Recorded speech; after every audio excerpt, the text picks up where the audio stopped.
नामलग्न वसात् अंगग्रह वसात् भूतग्रह वसात् भूत दुष्ट महोत्पादक दुष्यगुण दुस्वप्न वसात् ये ग्रह अरिष्ट स्थानेषु स्थिताः तेषां ग्रहाणाम् अत्यंत आनुकूलता फल सिद्ध्यर्थं साक्षात् श्री रुक्मिणी समेत पांडुरंग स्वामी देवता कल्याण महोत्सव समये आत्मा द्रव्य स्थल शरीर सिद्ध्यर्थं शुद्धि पुण्यवाचनं करिष्ये तदं दत्तेन कलश आराधना गंगा पुष्पै पूजाञ्च करिष्ये तदं दत्तेन रक्षाबंधन देवता यज्ञोपवीत धारण मांगल्य धारण देवता षोडश उपचार पूजाञ्च करिष्ये आदौ निर्विघ्नेन परिसमाप्त्यर्थं श्री महागणाधिपति पूजाञ्च करिष्ये। కళ్యాణ మహోత్సవంలో భాగంగా మొట్టమొదట ప్రతి ఇంట్లో కూడా పూజ చేసుకోవాలనుకుంటే ముందు ఎవరికి పూజ చేసుకుంటామండి? విఘ్నేశ్వరుని పూజ చేసుకుంటాం. ఈ విఘ్నేశ్వరుని పూజ పసుపు పూజ చేసి ముందు ఏ పూజ చేసినప్పుడు కూడా పసుపు పూజ చేసుకుంటాం. పండుగ దినాల్లో పర్వదినాలు అయితే మాత్రమే మనం ఈ పూజ చేసుకుంటాం, పసుపు పూజ చేసుకొని. వినాయకుడి ఇంట్లో వినాయకుడి లేని పూజ వ్యర్థం. మొట్టమొదటి వినాయకుడు ఖచ్చితంగా ఉండాలి, పట్టమైన ఉండాలి. విగ్రహారాధన లేకపోయినా పర్వాలేదు, విగ్రహారాధన చేయకూడదు. మిగతా వాళ్ళు ఒక బ్రాహ్మణులు తప్ప మిగతా వాళ్ళు ఎవరు కూడా విగ్రహారాధన చేయకూడదు. వినాయకుడు ఖచ్చితంగా మన ఇంట్లో వినాయకుడు లేని పటము, వినాయకుడు లేకుండా పటం ఉండకూడదు. వినాయకుడి పటము, వెంకటేశ్వర పటము, లక్ష్మీదేవి పటము 3 పటాలు ఉండాలి. మిగతా పటాలు మీ ఇష్టానుసారంగా పెట్టుకోవచ్చు. ఖచ్చితంగా 3 పటాలు 5 పటాల కంటే ఎక్కువ ఉండకూడదు మన ఇంట్లో. అంతకన్నా ఉండాల్సిన అవసరం లేదు. అవి చేసుకొని మనం చేసుకుంటే చాలు. కాబట్టి ఈ వినాయకుడి పసుపు ఎందుకు చేసుకుంటామంటే మా యొక్క పార్వతీదేవి ఈ పసుపుని నలుగు పిండిగా పూసుకుంటుందంట. కాబట్టి మన ఇష్టానుసారంగా దాన్ని ఆ యొక్క ఇష్టానుసారంగా మనము ఈ యొక్క పూజ వినాయకుడిని చేసుకొని పూజ చేసుకుంటూ ఉంటాం. మొట్టమొదటి భాగంగా వినాయకుడి పూజ. తదనంతరం స్వామివారికి మనము ఈ కలశంతో పుణ్యవాచనం కలశం మీద పూజ చేసి శుద్ధిపరుస్తాం. వచ్చిన వాళ్ళందరూ కూడా మనం ఎంత శుద్ధంగా ఉన్నా కూడా ఆత్మశుద్ధి లేదే దేహశుద్ధి. మన ఆత్మ పరిశీలన కూడా ఎక్కడెక్కడో వస్తూ ఉంటాం, ఆలోచనలు ఎక్కడెక్కడో వెళ్తూ ఉంటాయి. మనము శుద్ధిగా ఉండాలి, ఇతరముద్రలో ఉంటాం. కాబట్టి ఈ స్వామి పూజ చేసి మీ అందరూ కూడా ఈ యొక్క పసుపు నీళ్ళు చల్లడం జరుగుతుంది. ఆ తర్వాత ఆ శుద్ధి పరిచిన తర్వాత దేవాలయం పరిశుభ్రం చేసుకొని ఆ తర్వాత రక్షాబంధన. రక్షాబంధన అంటే కంకణం అంటారు. ఈ కంకణం ఎందుకు కట్టుకుంటాము అని అంటే రక్ష అంటే బంధనం, బంధించబడినట్టే. రక్ష కట్టుకుంటే మనం బంధించబడినట్టే అక్కడ. కానీ మనం ఏమనుకుంటాం, ఎవరైనా సరే అయ్యా నువ్వు రక్ష కట్టుకున్నావు అంటారు. అంటే రక్ష కట్టుకున్నావు అంటే ఏంటి? ఎక్కడ కదలగా అంటారు. ఏంటి రక్ష కట్టుకున్నావు అంటే నువ్వు ఎక్కడ కదలడానికి లేదు చేస్తారు, ఒకే మాట. కాబట్టి ఈ యొక్క వివాహ సమయంలో ఈ రక్షాబంధన కట్టుకున్నట్టయితే మనము ఎంత పూజలో ఉన్నా సకల దోషాలు హరించుకొని పోతాయి. ఈ రక్షాబంధనం వల్ల మనం ఎంత పూజలో తెలియనటువంటి వినరానటువంటివి విన్నా కూడా మనకి ఈ దోషాలు మనం ఉండవు. అందుకోసమే కంకణం కడతారు. ఈ కంకణం తర్వాత ఈ తర్వాత స్వామికి కుడి చేతికి కంకణం కట్టడం జరుగుతుంది, ఎడమ చేతికి అమ్మవారికి కంకణం కట్టడం జరుగుతుంది. ఆ తర్వాత కంకణం అయిపోయిన తర్వాత యజ్ఞోపవీత ధారణ అంటారు. యజ్ఞోపవీతం అంటే జని. ఈ యొక్క ఎవరు చేస్తారంటే ముఖ్యంగా బ్రాహ్మణులు, వైశ్యులకు మాత్రమే. ఎవరికి? బ్రాహ్మణులు, క్షత్రియులు, వైశ్యులు. అంటే బ్రాహ్మణ అంటే రాజులు, వైశ్యులు అంటే కొమ్మటి వాడు మాత్రమే కార్యక్రమం ఉంటుంది. యజ్ఞోపేతం అంటే ధన్యం. ఈ ధన్యం అమ్మా, యజ్ఞోపేతం అంటే ధన్యం. మూడు కులాలకి ఖచ్చితంగా యజ్ఞోపేతం అనేది ఉంటుంది.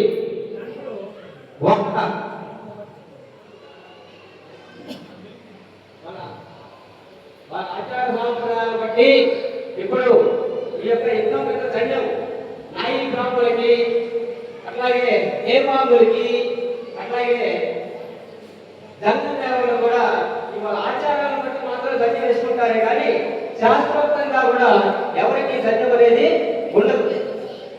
కాబట్టి ఈ యజ్ఞోపేత కార్యక్రమం యజ్ఞోపేతం ఉన్న వాళ్ళకి మాత్రమే ఖచ్చితంగా కన్యాదానం ఉంటుంది. ఎవరికి ఉంటుంది?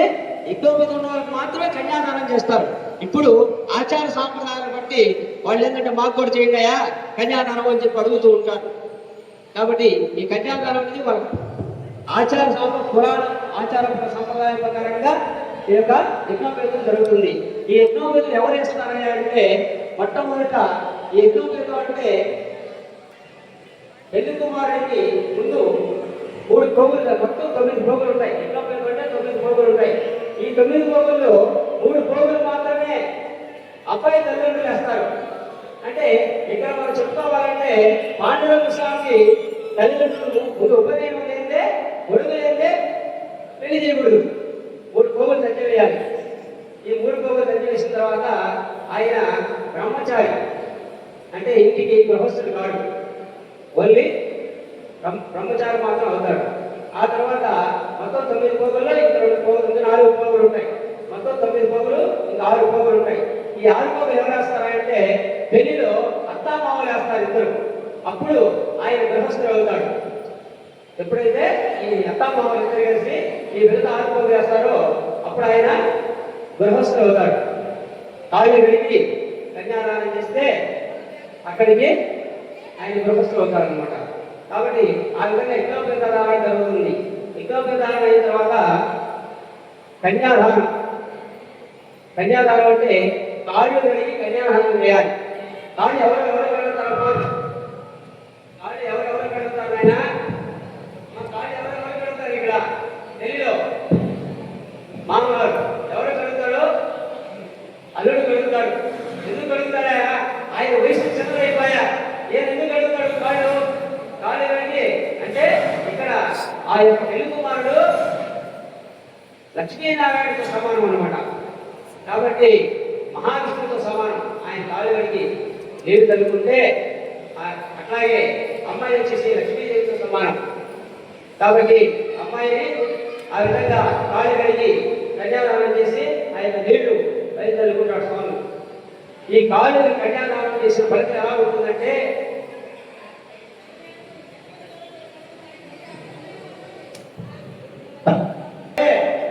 అమ్మాయి వాళ్ళు పుణ్యం చేసుకున్న వాళ్ళు, ఇది అమ్మాయి పుణ్యం వాళ్ళు ఎంతో పుణ్యం చేసుకుంటే కానీ కన్యాదానం అవకాశం వాళ్ళకి మాత్రమే ఉంటుంది. అదే మామూలుగా అబ్బాయి వాళ్ళకి అబ్బాయి ఉంటే కన్యాదానం జరగదు. అమ్మాయి వాళ్ళు మాత్రమే కన్యాదానం చేసి కన్యాదానం ఫలితం ఏంటంటే అశ్వమేధ యాగం చేసిన ఫలితం ఉంటుందంట. మనము అబ్బాయి ఉంటే వాళ్ళు కన్యాదానం చేయలేరు. మరి కన్యాదానం చేయాలి స్వామి, మేము కూడా కన్యాదానం ఎలా చేయాలి? ఎలా చేయాలంటే ఇటువంటి దేవుడి కార్యక్రమాల్లో పాల్గొని మనం కానీ కన్యాదానం చేస్తే కూడా ఆ ఫలితం ఉంటుంది. లేదు ఎవరికన్నా మనము అమ్మాయి వాళ్ళు ఉంటారు, అబ్బాయిలు ఉంటారు, అవునా కదా? వాళ్ళకి అబ్బాయిలు ఉంటారు, అమ్మాయిలు ఉంటారు.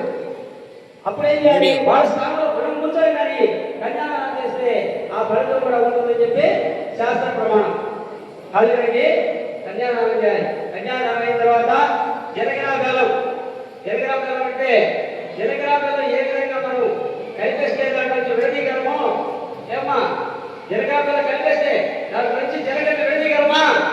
అంతే పరిస్థితి. కాబట్టి అంత ఎటువంటి బంధం అనమాట. అట్లాగే మాంగళ్య ధారణ. మాంగళ్య ధారణ అంటే మంగళ సూత్రం. సూత్రం అంటే దానం, మంగళకరమైంది. మంగళసూత్రం అంటే మంగళకరమైనది. కాబట్టి ఈ కళ్యాణ మహోత్సవంలో భాగంగా మనం దేవుడికి కళ్యాణం చేసుకుంటున్నామంటే మనం కళ్యాణం చేసుకుంటే మమ అంటాం, అంటే నా కోసం చేసుకుంటున్నాను ఆయన అంటాం కళ్యాణం. అదే దేవుడి కళ్యాణం చేస్తే లోకం కోసం. దేవుడు రోజు కళ్యాణం జరుగుతుందమ్మా, రోజు కళ్యాణం జరుగుతుందా? నిత్య కళ్యాణం పంచుకోవడం ఎక్కడ జరుగుతుందా? నిత్య కళ్యాణం పంచుకోవడం ఎక్కడమ్మా? రోజా కళ్యాణం జరుగుతుంది దేవుడికి. ఏమమ్మా ఈరోజు చెప్తున్నారు ఎక్కడ? తిరుమల. మనకి తెలిసి మాత్రం అందరికీ తెలిసింది తిరుమలనే. ఇప్పుడు ప్రతి చోట జరుగుతూ ఉంది. ఎక్కడెక్కడ? ధనవాడ జరుగుతుంది, శ్రీశైలం జరుగుతుంది, ప్రతి చోట కళ్యాణం జరుగుతుంది. ఎందుకు జరుగుతుంది? లోక కళ్యాణం అంటే మన లోకంతో కూడా బాగుండాలని. అట్లాగే మన గ్రామంలో కూడా దేవాలయాలు ఉంటే మన శక్తానుసారము మనం చేసుకుంటే మన గ్రామం బాగుంటుంది అనే ఉద్దేశంతో ఆ యొక్క కళ్యాణాలు జరుగుతూ ఉంటాయి. ఆ కళ్యాణంలో ఈ మగడు యొక్క మాంగళ్యధారణ అయిన తర్వాత తలంబ్రాల కార్యక్రమం, ఆ తర్వాత స్వామివారికి కోలం మార్పిడి, బ్రహ్మముళ్ళు, స్వామివారికి పూజా కార్యక్రమం ఉంటుంది. కావున 50 మంది భక్తులు ప్రతి ఒక్కరు కూడా ఈ యొక్క కార్యక్రమాల్లో జరగబోయే విశేష పూజా కార్యక్రమాల్లో ప్రతి ఒక్కరు తిరిగించి ఆ యొక్క పాండురంగ సమేత రుక్మిణి సమేత పాండురంగ స్వామి కృపాకటాక్షాల పొందగలని కోరుకుంటున్నాం. జై గోపికా గోవింద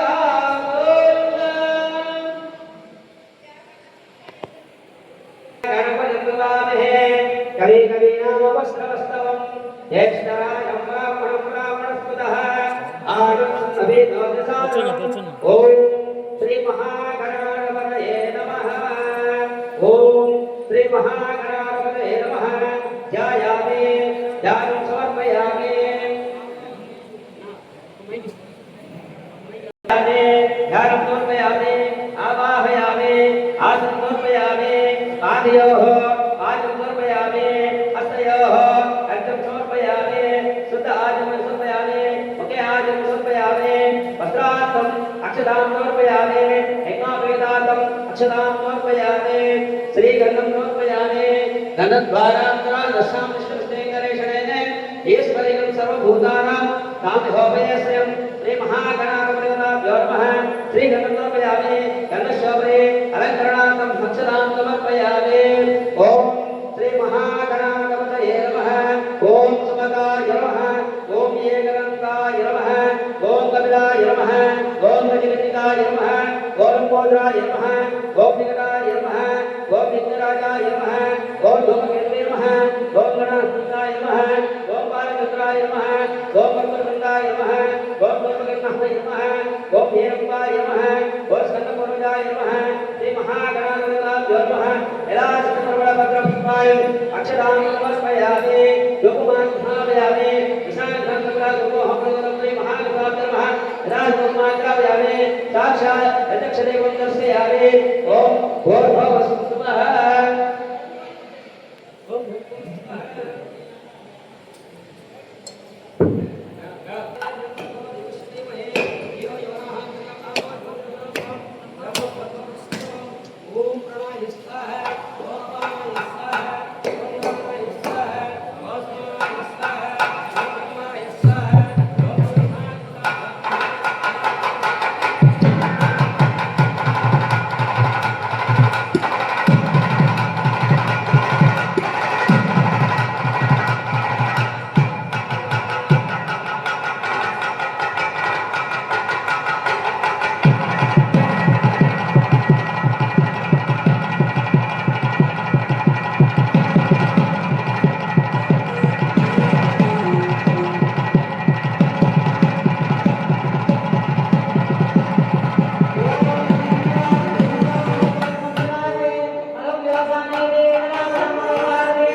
ధర్మః లోపల